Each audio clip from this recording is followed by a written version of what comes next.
Assalamualaikum warahmatullahi wabarakatuh. Perkenalkan, nama saya Nur Firdausa Aprilia, biasanya dipanggil April. Saya berasal dari Desa Ngoloan, Kecamatan Sedayu, Kabupaten Gresik.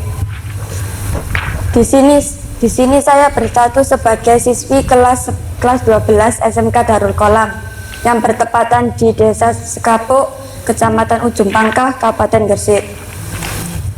Di sini saya memilih jurusan desain komunikasi visual, juga disebut DKV. Selama 3 tahun di sini, saya diajari banyak hal seperti desain grafis, fotografi, dan videografi. Yang pertama, desain grafis. Saya diajari bagaimana cara menggunakan aplikasi CorelDRAW dan Adobe Photoshop. Di aplikasi CorelDRAW saya diajari bagaimana cara mengedit poster, mengedit banner, mengedit logo, dan lain-lain. Dan yang kalau di Photoshop saya diajari bagaimana cara mengedit foto, mengedit thumbnail, dan lain-lain. Yang kedua, fotografi. Saya diajari bagaimana cara menggunakan kamera DSLR dengan baik dan benar, dan saya juga diajari bagaimana cara memasang tripod, memasang flash, dan memasang alat-alat kamera. Yang terakhir, videografi. Saya diajari bagaimana cara menggunakan kamera syuting dengan baik dan benar, dan saya juga diajari bagaimana cara live streaming di YouTube dengan menggunakan aplikasi Vimeo. Dan saya juga diajari bagaimana cara mengedit video dengan menggunakan aplikasi Adobe Premiere Pro. Di sini saya ingin mempresentasikan tugas akhir desain komunikasi visual yang berjudul membuat poster budaya kearifan lokal. Oke, selanjutnya bab 1, pendahuluan. Adapun tujuan saya untuk membuat poster adalah 1. Mengukur kompetensi peserta didik dalam bidang desain grafis. 2. Melatih kreativitas dan kemampuan visualisasi ide. 3. Meningkatkan kepedulian terhadap pelestarian budaya dan kearifan lokal. 4. Menghasilkan karya poster yang informatif, estetis, dan komunikatif.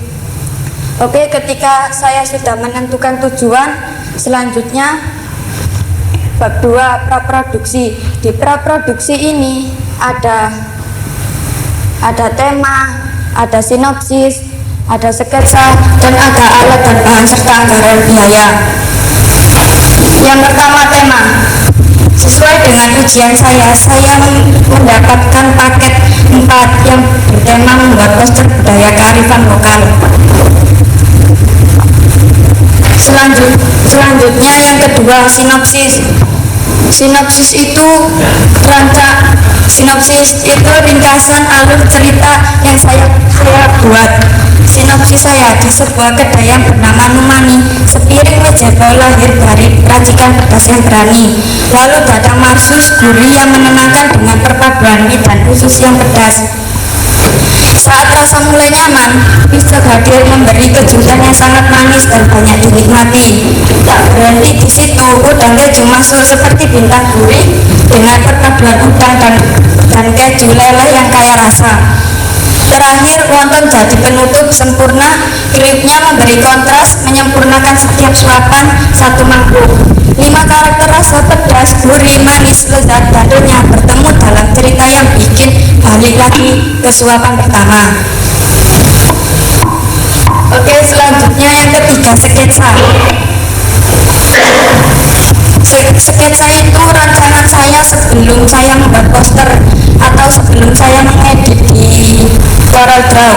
Di sini ada gambar untuk mie jebol, dan di sini ada tulisan delicious food, dan juga di situ ada gambar untuk Marsus, dan juga gambar untuk udang keju dan lain-lain. Dan di situ juga ada harganya, dan juga ada alamat dan nomor telepon. Selanjutnya ada alat dan bahan serta anggaran biaya.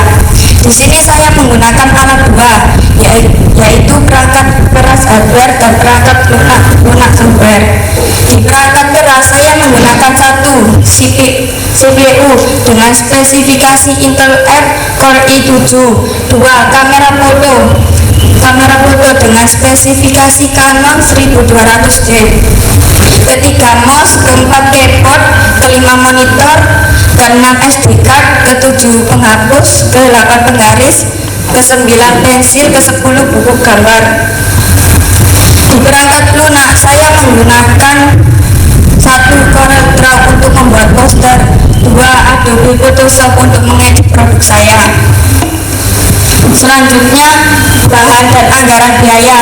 Saya menggunakan bahan 1 meja bel, 2 wonton, 3 marsus, 4 piece-chalk, 5 udang keju, 6 figura, 7 kertas cetak foto, 8 pensil, 9 penghapus, 10 kertas A4. Dan di sini juga ada anggaran biaya saya. 1 mie jebol 1 porsi 10.000, 2 wonton 1 porsi 10.000, 3 marsus 1 porsi 10.000, piece-chalk 1 porsi 10.000, udang keju 1 porsi 10.000, figura 1 pieces 35.000, kertas cetak foto 3 lembar 15.000. Jadi di total semuanya itu jadi 100.000. Oke, lanjut bab 3, produksi. Di sini ada pelaksanaan produksi. 1. Pengambilan gambar. Di sini ada gambar saya yang sedang memfoto produk saya. Dan saya meminta maaf karena saya menggunakan wadah, tidak menggunakan piring, karena saya tidak tahu kalau di PPT itu ada pengambilan gambar. Dan yang kedua, pemindahan data. Di sini ada gambar kamera yang memindai data ke komputer dengan menggunakan kabel data. Oke, selanjutnya ini hasil potret saya. Mie jebel menggunakan shutter speed 60, ISO 3200, diafragmanya 10. Kedua, piece-chalk dengan menggunakan shutter speed 60, ISO 3200, diafragmanya 11. Ketiga, udang keju dengan menggunakan shutter speed 60, ISO 3200, diafragmanya 10. Dan di sini ada marsus dengan menggunakan shutter speed 60, ISO 3200, diafragmanya 10. Dan ada wonton dengan menggunakan shutter speed 60, ISO 3200, dan diafragmanya 10.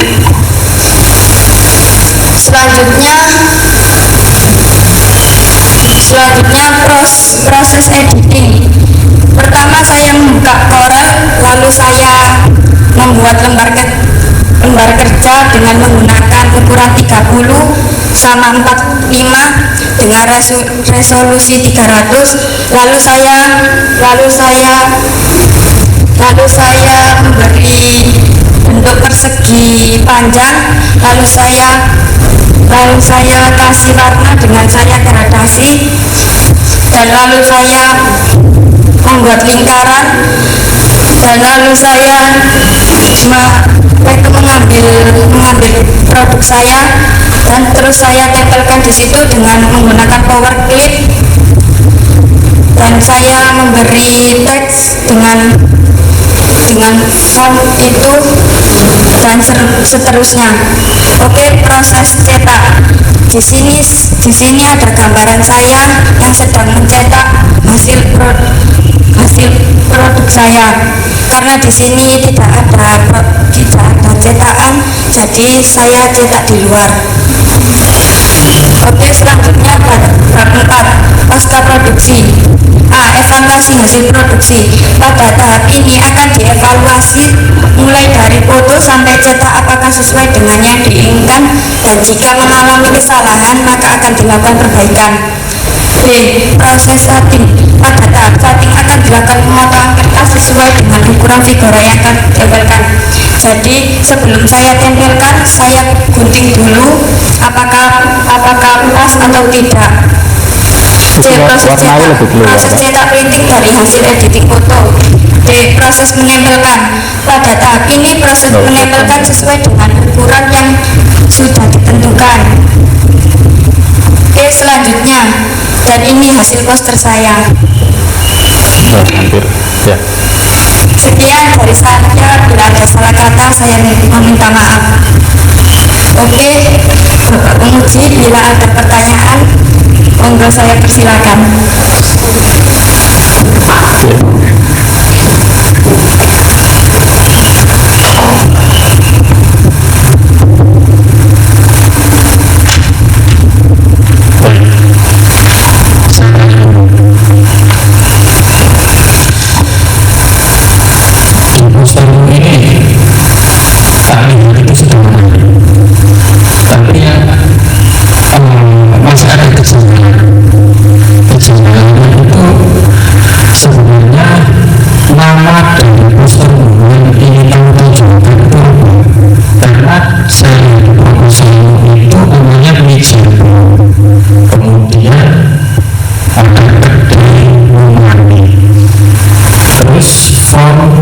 Tulisan yang paling besar di sini delicious food.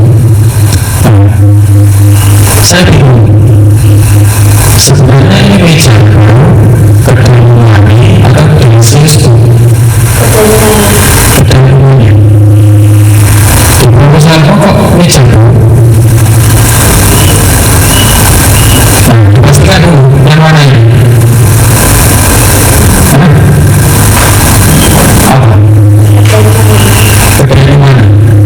Kalau orang kedai Mani yang berarti kedai Mani ini harus ditunjukkan. Kenapa kok ditaruh di sini sendiri?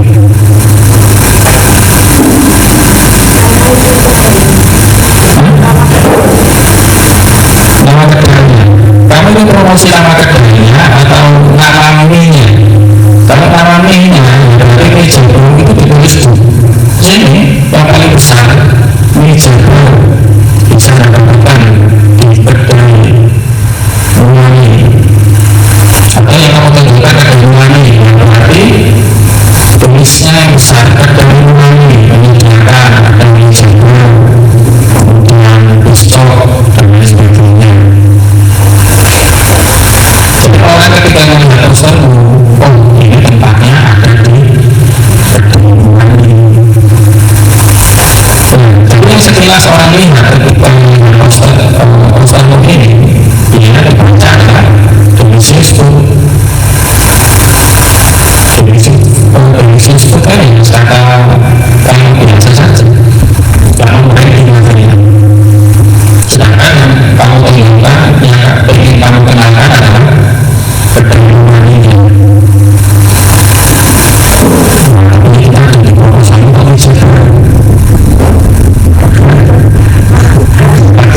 Saya sendiri bingung ini yang mana meja kok kamu tulisan meja besar delicious food. Ternyata saya tanya ke kamu, kalau yang kamu beri kedai Mani ini ya ditulis di bawah seperti ini. Oke, paham maksud saya. Nah, berarti kalau misalkan dengan visi ya, mana yang kamu pilih? Apakah meja atau kedai Mani? Berarti yang kamu tunjukkan di sini. Tulisan paling besar. Nah, ketika kamu baca set, kamu sudah tahu. Oh, kedai Mani. Aku beli meja beli di mana? Di kedai Mani. Dan orang sudah tahu berarti. Kalau kamu brandingnya meja ya udah kamu tulis meja di situ. Kamu punya apa meja belinya di mana? Ya nggak ada lagi meja kamu nggak belinya di kedai Mani. Nah, itu maksud saya. Desain sudah oke, semuanya tinggal tambahkan sosial media seperti yang bilang di sebelumnya tadi, bahwa era sekarang itu dunia sosial media nggak bisa dilepaskan. Tulisan IG, Facebook, dan sosial media yang lain bisa dicantumkan di sini. Terus udah baju di stok ini sama ya harganya. Nah, ini sekarang gambar yang paling besar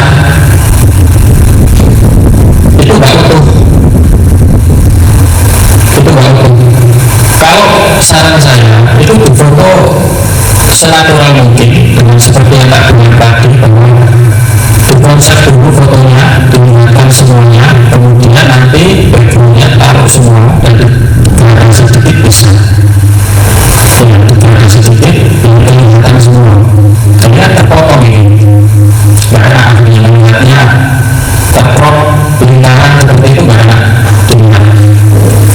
Kemudian untuk fotonya tadi kalau menggunakan komposisi warna, kita dilihat komposisi fotonya.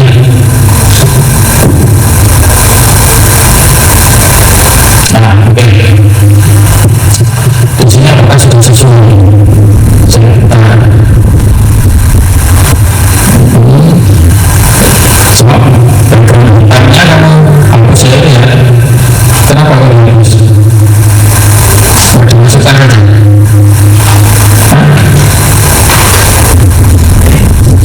Itu napan atau background? Napan. Nah, dari settingan kamera ini apa yang saya lakukan? Ada yang bisa mengkoreksi nggak? Dari settingan kamera ini sedikit ekspresi ini. Ada yang bisa mungkin dari peserta yang lain?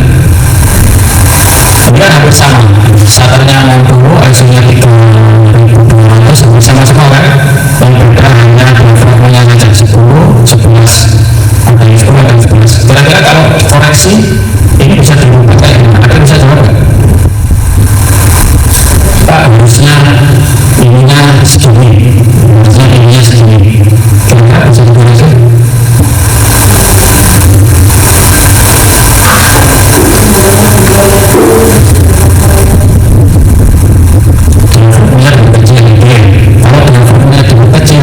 Kemudian yang lain ada di luar.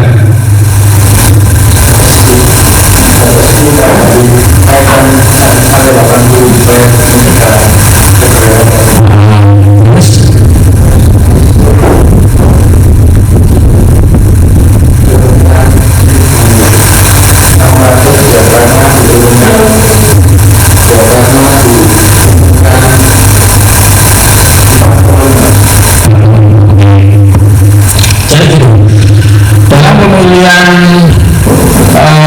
pengaturan kamera seperti eksposur itu yang dilihat pertama itu apa? Yaitu lokasinya. Kita tentukan lokasinya itu arah cahayanya itu seperti apa? Apakah sudah cukup cahayanya atau kurang cahayanya? Baru kita bisa menentukan komposisi fotonya. Kalau kita lihat dari komposisi foto ini, F-nya itu terlalu besar angkanya ya, bukan bukanya. Kalau bukanya itu sempit, kalau kamu angkanya segitu, bukanya sempit tapi angkanya besar, terlalu besar angkanya. Kamu pakai foto pakai apa? Kamera mana? Kamera ini.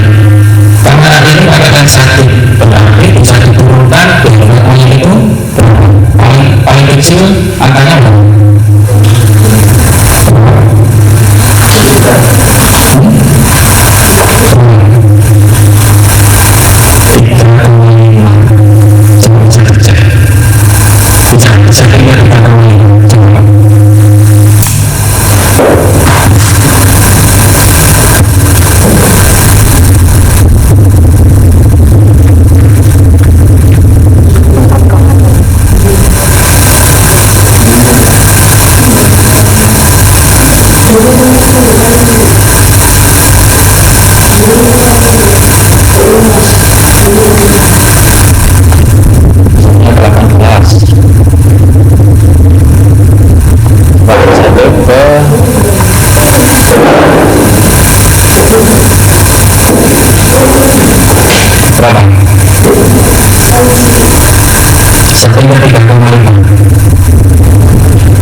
itu berapa tadi mas? 80 jadi bisa kemarin konsolnya sudah. Kemudian Aisyahnya tadi berapa? 1.600 sampai sekarang sini ada sini.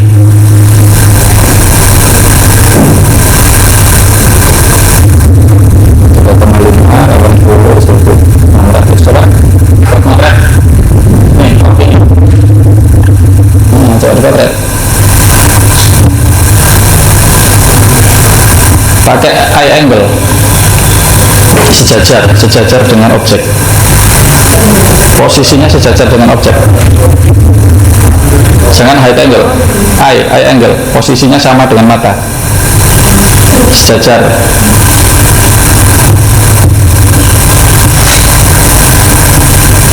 Mana hasilnya?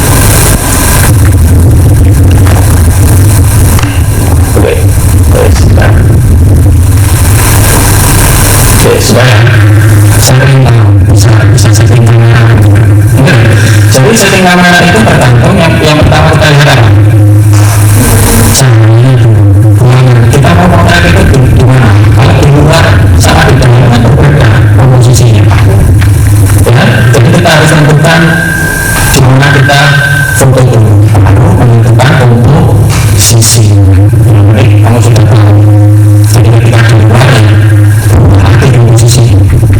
Oke, mungkin itu.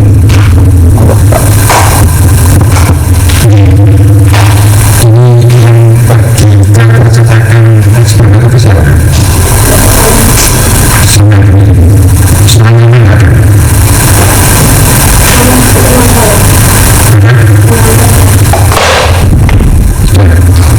Desainer itu tidak boleh menyembunyikan informasi antara desainer satu sama desainer yang lain, harus terbuka. Terus 100% mau mencari rekomendasi di mana saja dan apa saja itu desainer. Nanti saya perhatikan dari awal proses produksi sama itu dari tadi operatornya komputer itu saja semua. Maka kalau hasilnya pikir-pikiran itu kreatif dan katanya apa gimana itu pertanyaan ini nanti saya buat sama lain kalau untuk laporan jangan seperti itu. Saya ini boleh tapi jangan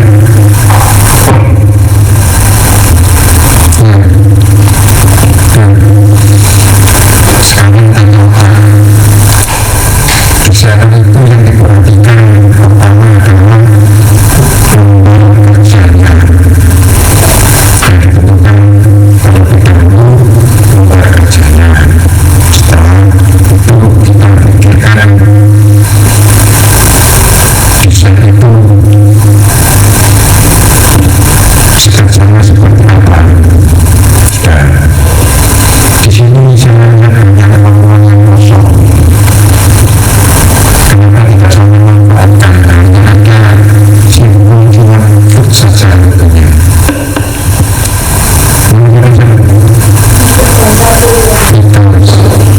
Ini sama dengan minusnya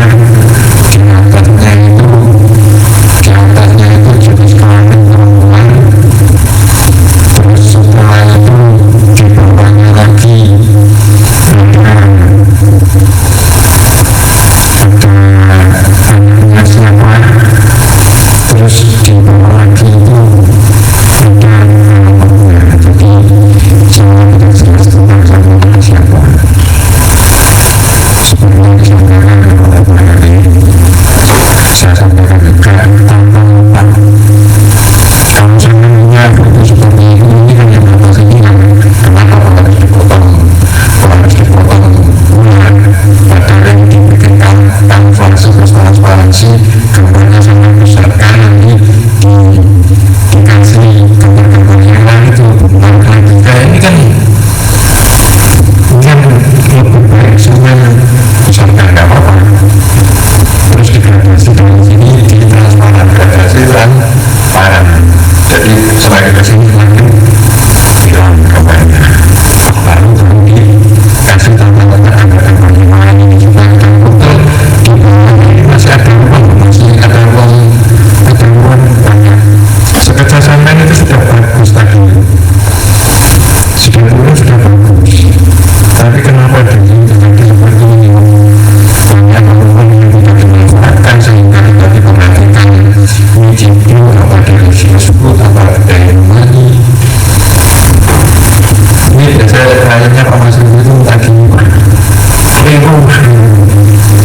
yang besar itu Kediri Mani. Urusan produknya nanti nomor 2, alamatnya nomor 3, tapi juga penting juga alamat itu. Jadi nama yang pertama itu apa yang kita jual. Misalkan kalau Nijibia itu jadi maskot produk sampean yang Masus, nanti ada Mariam, ada Modelan, nanti itu makanya sebagai faktor pendukung sesuai dengan tagline sampean nanti ya. Ini Kediri Mani. Kediri Mani itu adanya di mana, punya produk apa saja, nggak sampai ke di mana sama ini jualnya jenis itu untuk ini misalkan sama tambah lebih cantik lagi logonya itu sama kasih vektor ini sama vektor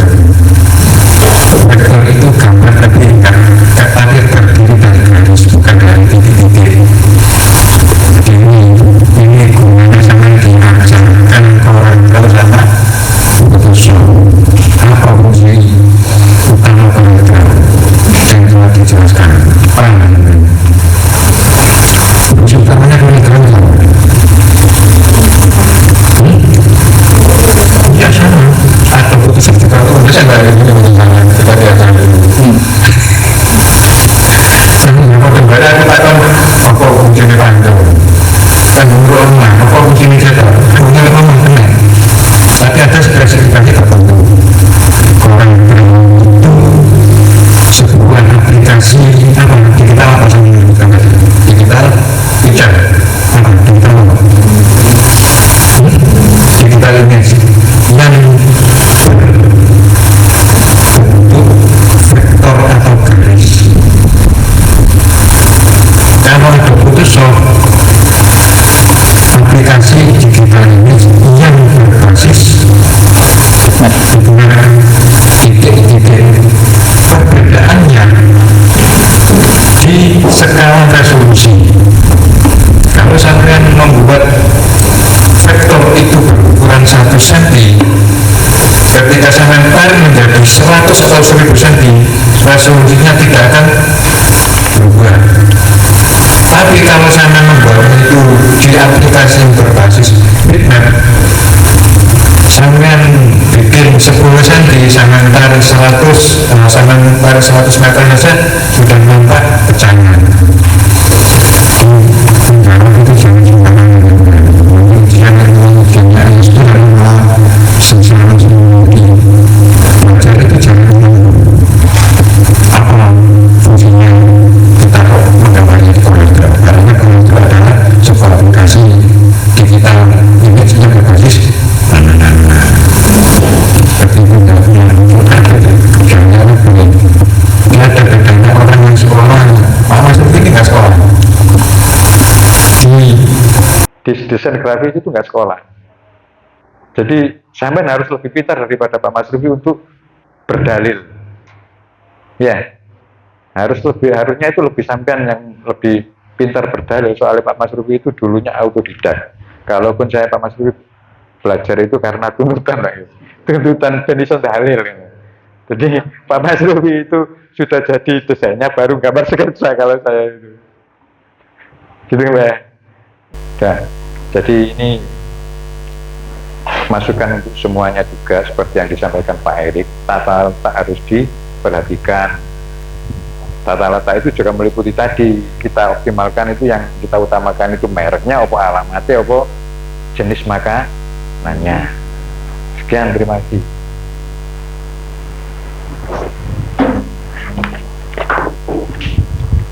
Jadi sudah tahu ya, ya.